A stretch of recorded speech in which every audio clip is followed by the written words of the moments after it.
Padre, del Hijo, del Espíritu Santo. Amén. Ven, Espíritu Santo, y llena los corazones de tus fieles, y enciende en ellos el fuego de tu amor. Envía tu Espíritu Creador, y se renovará la faz de la tierra. Estamos estudiando el Catecismo de la Iglesia Católica, su primera parte, la profesión de la fe, segunda sesión, la profesión de la fe cristiana, capítulo 3, creo en el Espíritu Santo, artículo 9, creo en la Santa Iglesia Católica, párrafo 4, los fieles de Cristo, jerarquía, laicos, vida consagrada. Estamos en el segundo apartado, donde el Catecismo dedica 17 números, del 897 al 913, al tema que tiene como título Los fieles laicos. El día de hoy vamos a profundizar en los números 900 a 903 con el tema La participación de los laicos en la misión sacerdotal de Cristo. Número 900 del Catecismo de la Iglesia Católica dice: como todos los fieles, los laicos están encargados por Dios del apostolado en virtud del bautismo y de la confirmación, y por eso tienen la obligación y gozan del derecho, individualmente o agrupados en asociaciones, de trabajar para que el mensaje divino de salvación sea conocido y recibido por todos los hombres en toda la tierra. Esta obligación es tanto más apremiante cuando solo por medio de ellos los demás hombres pueden oír el Evangelio y conocer a Cristo. En las comunidades eclesiales, su acción es tan necesaria que sin ella el apostolado de los pastores no puede obtener en la mayoría de las veces su plena eficacia. Qué número tan precioso, tan fuerte y tan esperanzador que nos presenta el Catecismo esta mañana, queridos amigos. Nos dice que por estos dos sacramentos, el bautismo y la confirmación, se comunica y se nutre el amor de Dios y hacia los hombres, que es el alma de todo apostolado. Los laicos están llamados a hacer presente y operante la Iglesia en todos los lugares en los que Dios les haya puesto en una condición de vida. En el seglar, en el laico, hay una misión apostólica por el simple hecho de haber recibido la gracia del bautismo y la confirmación, solo por eso. Y que el apostolado es una vocación propia y personal. Incluso más que eso, es una obligación para todo laico tener un apostolado, hacer un apostolado, desarrollar un apostolado.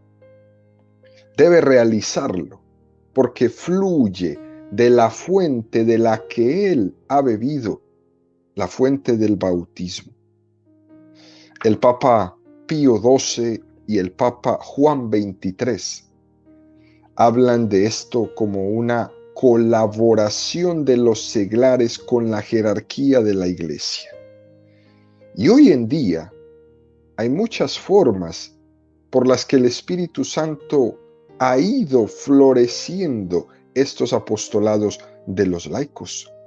Han surgido muchos movimientos laicales, especialmente en nuestro siglo, con un carisma propio, con una autonomía adecuada, con unos líderes impresionantes al servicio de la Iglesia, en comunión con el Papa, para adelantar esta preciosa nueva evangelización del mundo. Y esto no se puede acallar. Estas son las cosas que no ven y que no entienden cuando personas dicen la Iglesia se está acabando, pero ¿en dónde se está acabando?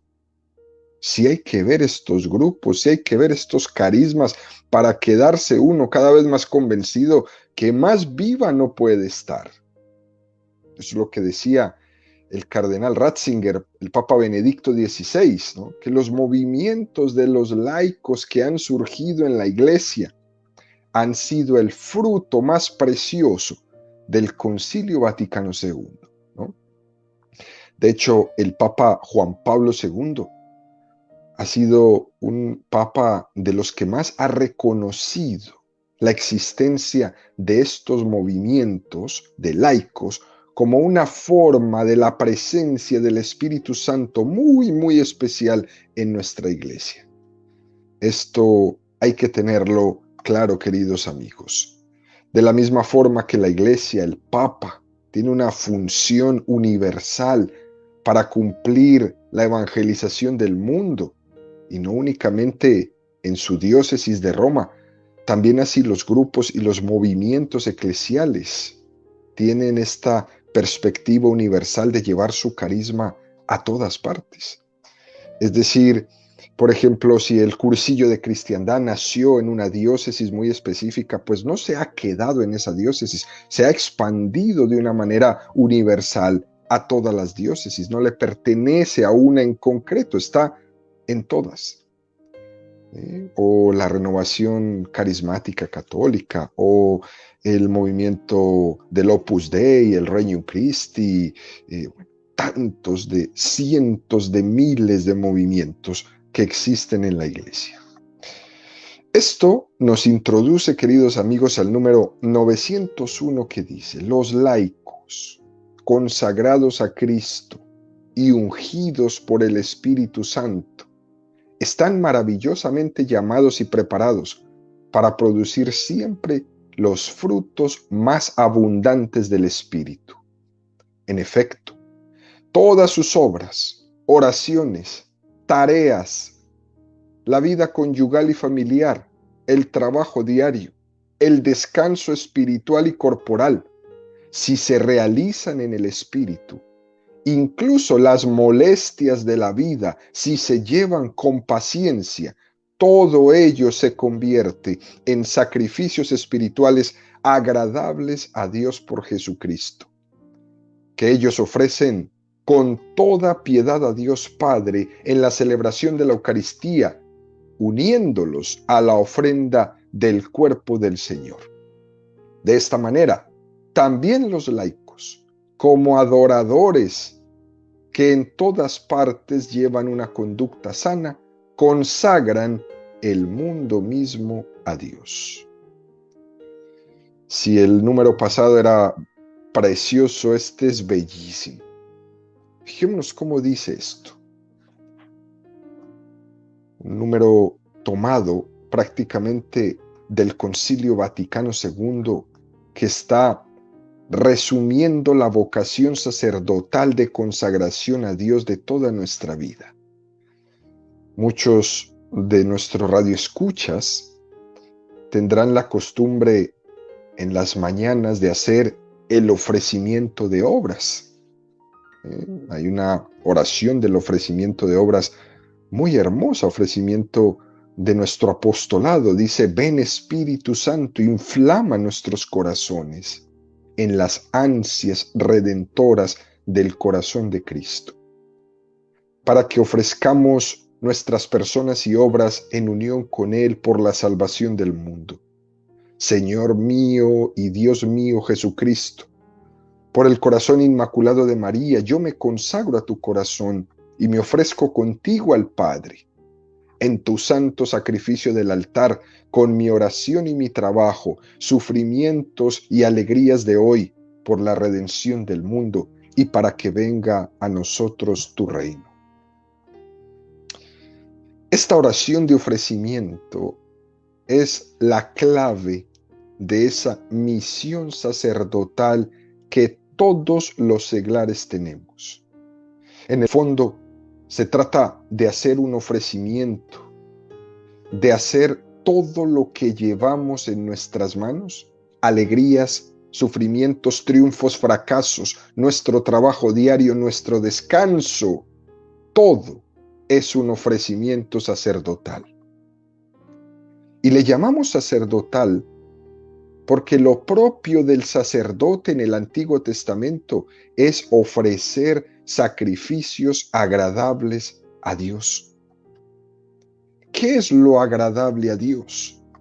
Lo que agrada a Dios es eso que llevamos en nuestras manos, eso que somos. Por eso el sacrificio más agradable a Dios es entregarle, ofrecerle alegrías, sufrimientos, triunfos, fracasos, trabajo, descanso, un ofrecimiento total. A veces soñamos equivocadamente con ofrecerle a Dios obras perfectas, que no están quizás ni siquiera en nuestras manos de realizarla. Soñamos con unos escenarios idílicos, ¿no? Si yo tuviera tal cosa, si yo estuviera en tal lugar, en tal posición, si yo estuviera en una tierra de misión, sería un mejor apóstol. Si yo tuviera más salud, podría ir y venir. Si yo tuviera más dinero, podría comprar y donar. Si yo tuviera mejores condiciones, podría ofrecer mejor cosas a Dios. Hay veces soñamos con escenarios idílicos y eso es un gran error. El gran error es estar siempre pensando en otra situación diferente a la que nosotros nos encontramos. El sacrificio agradable a Dios es florecer donde Él nos ha plantado, ofrecer a Dios lo que tenemos en nuestras manos, en nuestra realidad concreta, porque Dios nos ha plantado a cada uno de nosotros en el lugar donde Él ha querido y que Él ha decidido. No donde nosotros hemos decidido. Nadie ha decidido en dónde nacer, ni de qué familia nacer. Nadie. Ofrecer a Dios la conformidad de estar limitado por la situación en la que me encuentro. La mortificación de mis deseos o la mortificación de mis ilusiones. Dios lo que quiere es a mí, es mi realidad. Dios lo que quiere es que le ofrezca en sacrificio agradable lo que tengo entre mis manos. Ofrecer a Dios el día que comienza. Ofrecer a Dios lo que tengo que hacer hoy. Puede parecer esto muy anodino, ¿no? Un poco rutinario, insignificante, pero sin embargo, como decía la Madre Teresa de Calcuta, pequeñas cosas hechas con mucho amor. Esas son las que redimen el mundo. Cosas hechas como para ser servidas a Cristo. Pequeñas cosas hechas con mucho amor. Eso, queridos amigos, es el sacerdocio de los laicos. Ese es el sacerdocio de los seglares. Ofrecer a Dios lo que Él mismo pone en nuestras manos. Cuando son alegrías, cuando son penas, son penas.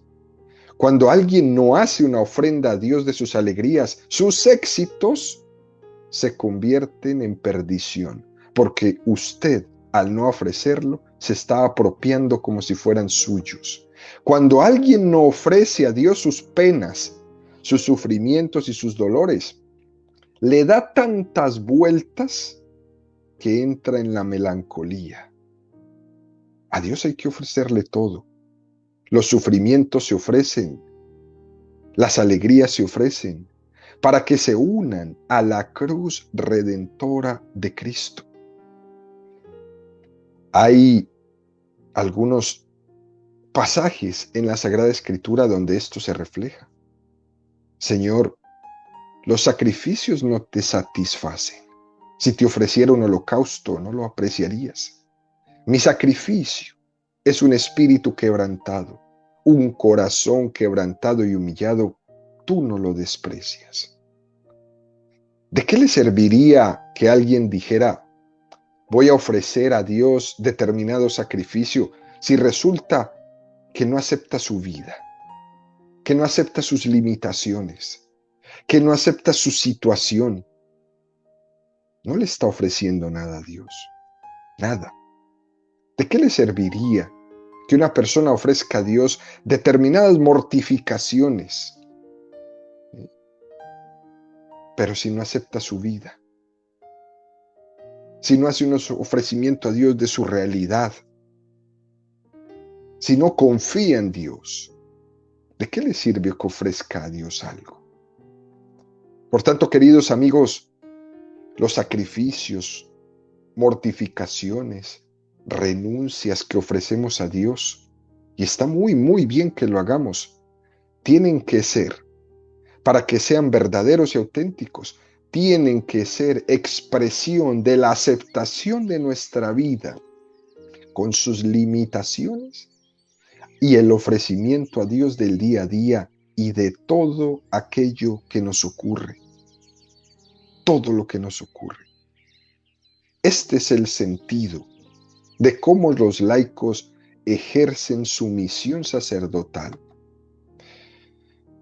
Para hablar del sacerdocio común que tenemos todos nosotros, el sacerdocio común de los fieles. No tengamos miedo de aplicar esa palabra. Los fieles son sacerdotes. Y somos sacerdotes en cuanto miembros del pueblo de Dios sellados por el carácter bautismal. Somos una nación santa y consagrada para ofrecer a Dios como hostia viva y aceptable. Hasta tal punto, esto es así, queridos amigos, de que los fieles somos sacerdotes, que nos lo dice Romanos 2:1, 12:1. Os exhorto, pues, hermanos, por la misericordia de Dios, que ofrezcáis vuestros cuerpos como una víctima viva, santa, agradable a Dios. Tal será vuestro culto espiritual. Y es sobre todo en la Eucaristía, el culmen de la vida cristiana, donde se ejercita el laico en ese sacerdocio. Se le llama sacerdocio universal o sacerdocio bautismal. Al ofrecerse como víctima junto a Jesucristo al Padre. Así es como lo dice el Concilio Vaticano II, queridos amigos. Cristo Señor, pontífice, tomado de entre los hombres, a su nuevo pueblo lo hizo reino de sacerdotes para su Padre. Los bautizados son consagrados como casa espiritual y sacerdocio santo en la regeneración y por la unción del Espíritu Santo, para que por medio de todas las obras ofrezcan sacrificios y anuncien las maravillas de quien los llamó de las tinieblas a la luz admirable. Por ello, todos los discípulos han de ofrecerse a sí mismos como hostia viva, santa y agradable a Dios. Han de ser testimonio de Cristo en todo lugar, y a quien se lo pida, han de dar razón de su esperanza. Esto es lo que dice el Concilio Vaticano II, que me parece que es admirable, admirable. Fíjense, queridos amigos, que Lutero, en el momento de romper con la Iglesia Católica, lo primero que hizo Lutero fue negar el sacerdocio ministerial, el sacramento del orden sacerdotal, hasta el punto mismo de Lutero afirmar que cualquier bautizado incluso podía perdonar pecados a quien se lo pidiera, ¿no? Y la Iglesia Católica reacciona y responde a Lutero, subrayando el sacerdocio ministerial. Pero el Espíritu Santo, iluminando a la Iglesia para mantener el equilibrio, para afirmar el sacerdocio ministerial, sin tener que negar el sacerdocio bautismal. Una cosa no compite con la otra. Todos somos sacerdotes por el bautismo, y de esos sacerdotes que han sido por el bautismo, Dios elige de ese pueblo bautizado unos cuantos elegidos para hacerlos sacerdotes ministeriales. pero han sido tomados de los fieles bautizados. ¿Acaso los sacerdotes, los ministros ordenados han aparecido de la nada? Han salido del pueblo de Dios, de los fieles de Dios. Esto se le olvidó a Lutero y a sus seguidores. De hecho, el catecismo anterior, queridos amigos, el famoso catecismo de Trento, el concilio de Trento, que fue aquel que se hizo en los momentos de la ruptura de Lutero y que sirvió para responder a Lutero a la reforma protestante, el concilio de Trento afirmó claramente el sacerdocio común de los fieles, al cual se le llamaba el sacerdocio interior. Algunos de los textos donde el catecismo de Trento se apoyaba para afirmar el sacerdocio común de los fieles era, por ejemplo, Apocalipsis 1:6. Y ha hecho de nosotros un reino de sacerdotes para su Dios y Padre. A Él la gloria y el poder por los siglos de los siglos. Amén. O la primera de Pedro 2, 4, 5. Acercándoos a Él, piedra viva, desechada por los hombres, pero elegida, preciosa ante Dios, también vosotros, cual piedras vivas, entrad en la construcción de un edificio espiritual para un sacerdocio santo, para ofrecer sacrificios espirituales aceptos a Dios por mediación de Jesucristo. O Éxodo 19:6. Seréis para mí un reino de sacerdotes y una nación santa. Estas son las palabras que has de decir a los hijos de Israel. O Isaías 61:6. Y vosotros seréis llamados sacerdotes de Yahvé, ministros de nuestro Dios se os llamará. La riqueza de las naciones comeréis, y en su gloria les sucederéis. Como podemos ver, queridos amigos, la Iglesia ha tenido clara conciencia de este sacerdocio común de los fieles, pero también ha tenido clara conciencia del sacerdocio ministerial. Es más, aunque parezca un poco sorprendente, queridos, en el Nuevo Testamento, el término sacerdote, en el sentido en el que nosotros solemos emplearlo, que es el sacerdote, el ministro ordenado, se emplea únicamente en la carta de los Hebreos. En el resto del Nuevo Testamento, el término sacerdote se aplica a los fieles.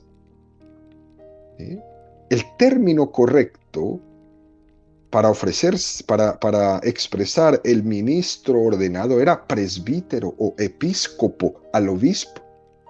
Ese era el término que utiliza el Nuevo Testamento para designar a los ministros ordenados, a los sucesores de los apóstoles, los episcopos, los obispos. Fue a partir del siglo II cuando se empieza a utilizar el término sacerdote para hablar del sacerdocio ministerial, pero en las primeras comunidades no. Lo que quiere decir es que debemos hacer el esfuerzo de recuperar ese término y cada vez que vayamos a la celebración de la Santa Misa, primero caer en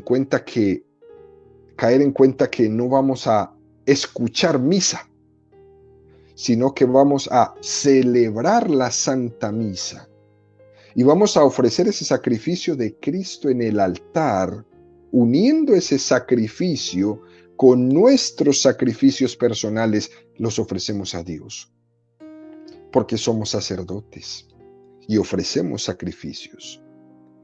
Es importante, queridos amigos, recuperar esa parte tan importante de la espiritualidad católica, especialmente en la Eucaristía. ¿Por qué? Porque muchos católicos llegamos a la Eucaristía y nos sentamos porque es que el que celebra es el Padre. No, equivocados totalmente. Nosotros no vamos a escuchar al Padre hablar, nosotros vamos a celebrar la misa donde ese sacerdote, donde ese presbítero es el que la preside, pero nosotros celebramos. el seglar, el laico, hace un ofrecimiento sacerdotal, participa junto con Cristo al Padre de su propio sacrificio. Somos un reino de sacerdotes y esto no se nos puede olvidar. Continúa el concilio diciendo: los bautizados son consagrados como casa espiritual, sacerdocio santo, por la unción del Espíritu Santo, piedras vivas para hacer ese ofrecimiento espiritual a Dios. Y es algo que tenemos que cada día ir recuperando más y más, especialmente para poderlo ejercer en todo momento y especialmente en la celebración de la Eucaristía. En ese momento cumbre de la Eucaristía, cuando el sacerdote ministro ordenado dice: por Cristo, con Él y en Él, a ti Dios Padre omnipotente, en la unidad del Espíritu Santo, todo honor y toda gloria. Todo el pueblo responde: amén. Ese amén, en ese amén, hay un ejercitar el sacerdocio de los fieles, uniendo toda nuestra vida, nuestro sacrificio, nuestras alegrías, nuestras penas, junto a la ofrenda de Cristo al Padre. Y esto nos lleva al siguiente número del Catecismo, número 902. De manera particular, los padres participan de la misión de santificación, impregnando de espíritu cristiano la vida conyugal y procurando la educación cristiana de los hijos. Es decir, que hay una forma especial de ejercer ese sacerdocio en la familia, cuando se está educando a los hijos, porque la educación de los hijos es santificación de los hijos. La educación cristiana es una santificación. Quizás los papás, los padres, no se dan cuenta de que es cierto que la vocación que hemos recibido de ser padres es una vocación que se puede comparar con la vocación del sacerdote ministerial. Nosotros tenemos con nuestros hijos incluso una forma más intensa de transmitirles el Espíritu de Jesucristo que la que cualquier sacerdote ministro ordenado podría tener con cualquiera de los fieles que le hayan sido encomendados. Incluso se podría decir que los papás, que los padres de familia, cuando ejercen su vocación sacerdotal de bautizados con sus hijos, están engendrando a Cristo en ellos. Por eso rechazamos profundamente la doctrina protestante de que cada uno decide cuándo se bautiza, que eso no es mentira. Porque es que cuando yo llevo a mi hijo al bautismo, yo estoy ejerciendo mi vocación sacerdotal, que Dios me la ha dado, y la estoy ejerciendo con mi hijo, el cual me ha sido encomendado para que yo lo santifique, porque soy sacerdote, y por eso le llevo, y por eso no le tengo que pedir permiso. Y por eso después le llevo para que tome su catequesis, para que haga su primera comunión, su confirmación, porque todo lo que hago con mis hijos debe de ser para que se santifiquen. Estoy ejerciendo mi vocación. No se crean el cuento protestante de que cada uno elija. No, que cada uno elija. Si es que yo tengo una vocación y no me puedo quedar quieto y no me puedo quedar callado, porque soy un sacerdote. Estamos haciendo hombres nuevos. Estamos naciendo a la gracia con nuestros hijos a través del acercamiento que hacemos a los sacramentos. Esos sacramentos que la Iglesia con sus ministros ordenados le van a administrar. Pero hemos sido nosotros, los sacerdotes, los fieles, los que los hemos llevado, los que los hemos puesto ahí. Esto es todo un trabajo en equipo para la santificación de los hombres. Nosotros hacemos el nuestro y los ministros ordenados hacen en nombre de la Iglesia, en la administración de los sacramentos, el trabajo que le corresponde. Estamos todos engendrando a Cristo en todos los hombres. Estamos engendrando a Cristo en el mundo en nuestro día a día, con nuestra formación, con nuestros consejos, con nuestras actitudes. Cuando rezamos unos por otros, cuando los papás rezan por sus hijos, cuando los sacerdotes, ministros ordenados rezan por sus fieles, por la forma en que corregimos, estamos también santificando. Puede ocurrir muchas veces, queridos amigos, que los padres no nos demos cuenta de este gran misterio. De esa forma, de la misma forma que San Pablo dice, te he engendrado para Cristo. Eso es lo que hacemos, engendrarlos para Cristo. De igual forma, eso puede decirlo cualquier padre de un hijo. Te he engendrado para Cristo, te he engendrado para la vida eterna. ¿Cómo es posible que un padre de familia con un dedito de cerebro pueda creerse el cuento de que yo me lavo las manos porque eso lo decidirá él? ¿En dónde, en qué cabeza cabe semejante irresponsabilidad para con Dios? Semejante irresponsabilidad para con sus hijos, de dejarlos criar al así nomás, sin tener ningún compromiso con Dios. ¿Usted en qué mundo vive? ¿En dónde está parado? No solamente has engendrado un hijo en cuerpo, o para que nazca sano, o para que tenga una educación a nivel intelectual solamente.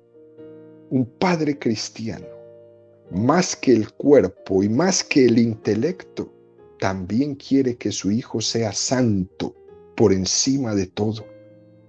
Cuando se ama a alguien, se le desea lo mejor.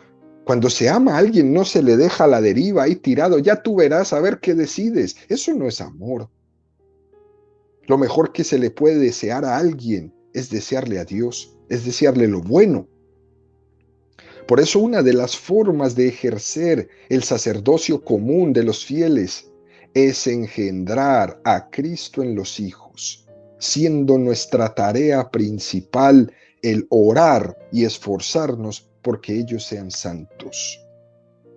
Con nuestro ejemplo, con nuestro testimonio, con nuestro consejo, haciendo la tarea con ellos como hacen las mamás todos los días sacrificadas o los papás ofreciendo su sacrificio, su cansancio, su trabajo de sol a sol.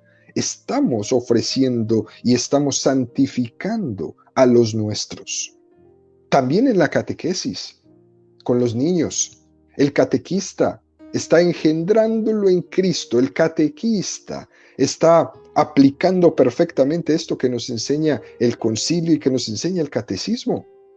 Los catequistas están en su salón de clase santificando los niños. Fíjese qué tremenda tarea la que tenemos. Esto tiene que ser un examen de conciencia para todos, queridos amigos, ¿no? Que a veces se nos puede como olvidar, ¿no? Y nos podemos quedar simplemente en que lo más importante en nuestras casas es que nuestros hijos vayan a la escuela, terminen la universidad, se consigan un buen novio, una buena novia, ganen mucho dinero en sus trabajos y ya, pero la vida de gracia ni nos importa. Y podemos caer en esta cosa que la ha ido poco a poco distorsionándola, que la principal preocupación es que su hijo tenga mucho dinero, un buen trabajo y una buena relación, pero no importa si vive en pecado. Se nos ha olvidado a muchos padres de familia que además de que sea muy buen estudiante, muy exitoso en su negocio, en su trabajo, que tenga una muy buena relación sentimental, no se nos puede nunca olvidar, queridos amigos, que la principal tarea es que nuestro hijo, nuestros hijos sean santos, que vivan en la gracia del Señor. Esto nos introduce para concluir en el número 903, que dice: los laicos si tienen las cualidades requeridas, pueden ser admitidos de manera estable a los ministerios de lectores y de laicos, donde lo aconseje la necesidad de la iglesia y no haya ministros, pueden también los laicos, aunque sean lectores o acólitos, suplirles en algunas de esas funciones. Es decir, ejercitar el ministerio de la palabra, presidir las oraciones litúrgicas, administrar el bautismo, dar la Sagrada Comunión según las prescripciones del derecho. Quiere decir esto que una de las formas de ejercer el sacerdocio, la misión sacerdotal de los laicos, es a veces recibir de manos del obispo el ministerio de ser lector o de ser acólito.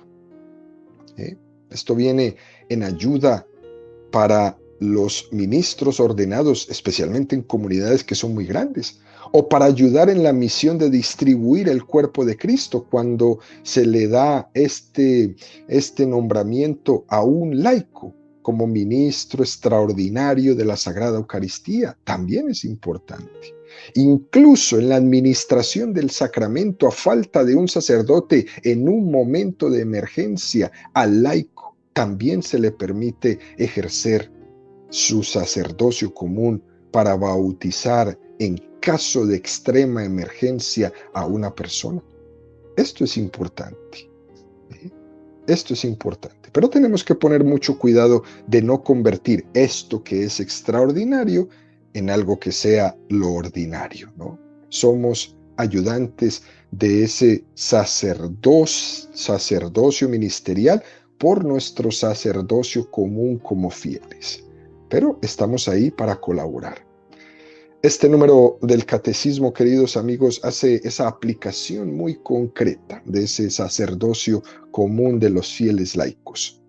De cualquier forma, lo principal es lo que vimos o lo que hemos visto hoy en el número 901 y con lo cual concluimos. En efecto, todas sus obras, oraciones, tareas apostólicas, la vida conyugal y familiar, el trabajo diario, el descanso espiritual y corporal, si se realizan en el espíritu, incluso las molestias de la vida, si se llevan con paciencia, todo ello se convierte en sacrificios espirituales agradables a Dios por Jesucristo, que ellos ofrecen con toda piedad a Dios Padre en la celebración de la Eucaristía, uniéndonos a la ofrenda del cuerpo del Señor.